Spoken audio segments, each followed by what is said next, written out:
Welcome back. As promised, we are about to add a very big tool to our design tool belt, and that is in the form of Adobe Photoshop. What Photoshop is a raster-based editing program. It's perfect for drawing, it's perfect for fixing images, it's perfect for laying type out. It is different than Illustrator, so when we get to Illustrator, we'll talk about the similarities and the differences, but understand this moving forward. Being a raster-based program, it's very important, I repeat this, it's very important to understand what the resolution is before you get started. I've seen many times designers start a composition and do really good work only to find out that it was designed at the wrong size or the wrong space and they really had to start over again. So be careful, know before you go, and double check your work periodically. What we're going to be working with today is a file that is given to you, and we're just going to clean up a few little blemishes. So let's go ahead and start Photoshop, and this is what I call creating a baseline. Now, it's not a baseline in typography, it's more making your interface look like my interface, or vice versa, because Photoshop can look a lot of different ways. So we're going to go to File, Open, and we're going to find the file that's on our Google Classroom. And the file looks something like this. Very good picture. She has a few little blemishes here, not a big deal. Those are the ones we're going to clean up, and we're going to end up making it look like this. So the first thing that I want to do is check the size of this document. And this is something that I encourage. In fact, I don't encourage it, it's mandatory. Always check the size of the image that you're working with. That way you know, is it designed for print? Is it designed for the web? What is it?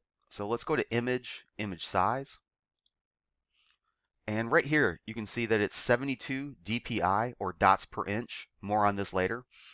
It's by default put in inches. It's 32 by 42, so it's very large.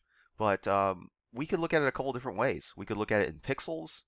We could look at it in points or picas. We're going to stay with inches for right now. Just know that 72 is the standard for web. 300 would be the standard for print. Those are very important terms to remember. We can go ahead and choose OK.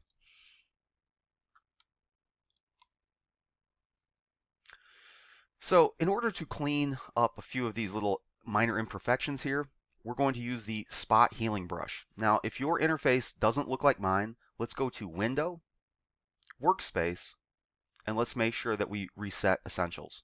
You might be working with a newer version of Photoshop. You might be working with an older version of Photoshop.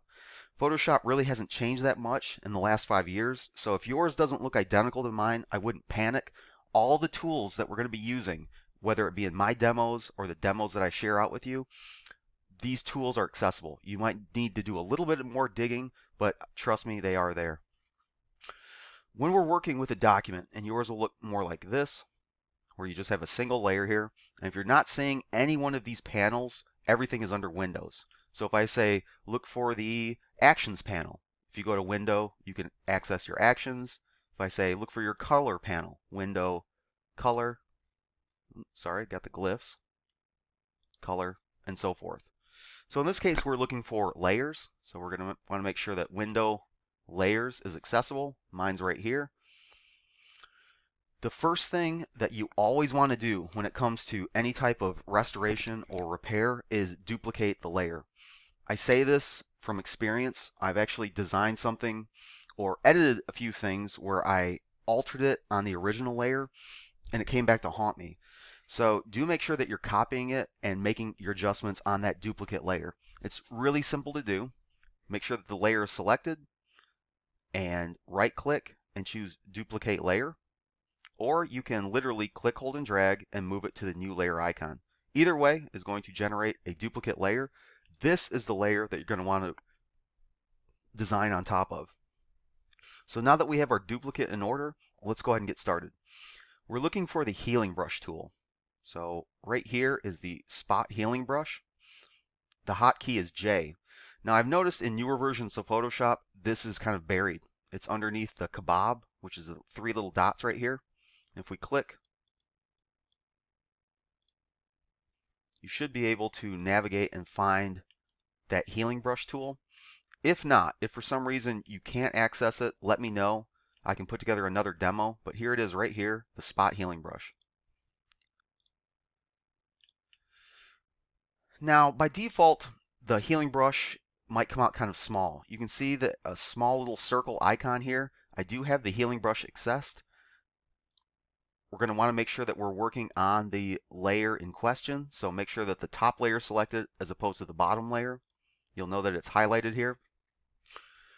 I'm going to Control plus to zoom in a little bit because I want to get a little bit tighter on the face. When you're using the spot healing brush, the rule of thumb is you want the brush to be a little bit larger than the area that you're trying to affect. So in this case, a little bit of the blemish is a bit larger than my brush. So what I'm going to do is I'm going to use the bracket keys. I'm going to use the right bracket to scale the brush up. I'm going to use the left bracket to scale the brush down. So I'm going to right bracket till it's a little bit larger than this little blemish right here. And all I need to do is just click once and let Photoshop do the work for me.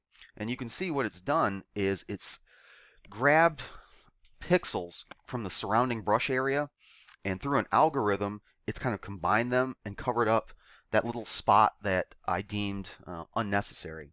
I'm going to do the same thing here. Click once, and easy peasy, I'm just kind of going through here and fixing a few of those areas that printers would probably deem a little bit, well, it needs to be fixed a bit. Now, I think it's a very attractive girl here, so I don't think she needs much work. But we are living in the era of beautification where, unfortunately programs like Photoshop kind of make us feel a little bit self-conscious about ourselves. Maybe we're not looking good enough. We need to fix a few of these things that nature deemed necessary, but photo editors not so much. But that's a lecture for a different time. All right, I've just kind of clicked through here. I don't want to fix too much. I don't want to take away her personality, and I don't want to make her look like a Barbie doll. Just smoothing out a little bit of the skin here. She's got a little beauty mark right here. I don't want to affect that. Leave that alone. And that looks pretty good. I'll Control minus to zoom out, and I can check my work now. If you toggle the visibility of the top layer, there's your work. It's on its own layer. It looks pretty good. Skin is nice and smoothed out. The last thing I'm going to want to do is convert the image to black and white. Now there's a lot of different ways to do this, but I want to do it in the most lossless. There's going to be this term, lossy versus lossless. I want to do it in the most lossless manner, meaning that if I want to go back and introduce color, I can do it without really degrading the pixels. The easiest way to do this is through an adjustment layer. And that's this little icon right here. It's kind of a circle with a half black, half white. If we click this and we choose hue saturation, a layer appears above it called hue saturation. It also shows up in the properties panel. So with the properties panel open, I'm just going to grab the the saturation slider. You should remember this from the color theory demos. Click, hold, and drag and pull this all the way to the left just to desaturate it. We're pulling all the chroma out. We're making it completely black and white. And now we have a nice black and white image. If I turn the visibility of this adjustment layer off, there's the color, untouched. This adjustment layer is just sitting right on top and is just pulling all that chroma out. It looks great. We're done here. All we need to do is save. So we're going to go to File, Save As. And we're going to label this healing and make sure that we save it as a PSD. This is what you're going to submit for exercise 1. This is your very, very first Photoshop project, and it looks great. We've effectively taken care of a few minor blemishes, a few little skin corrections, and then also affected the color palette. Good job, everybody. Let me know if you got questions.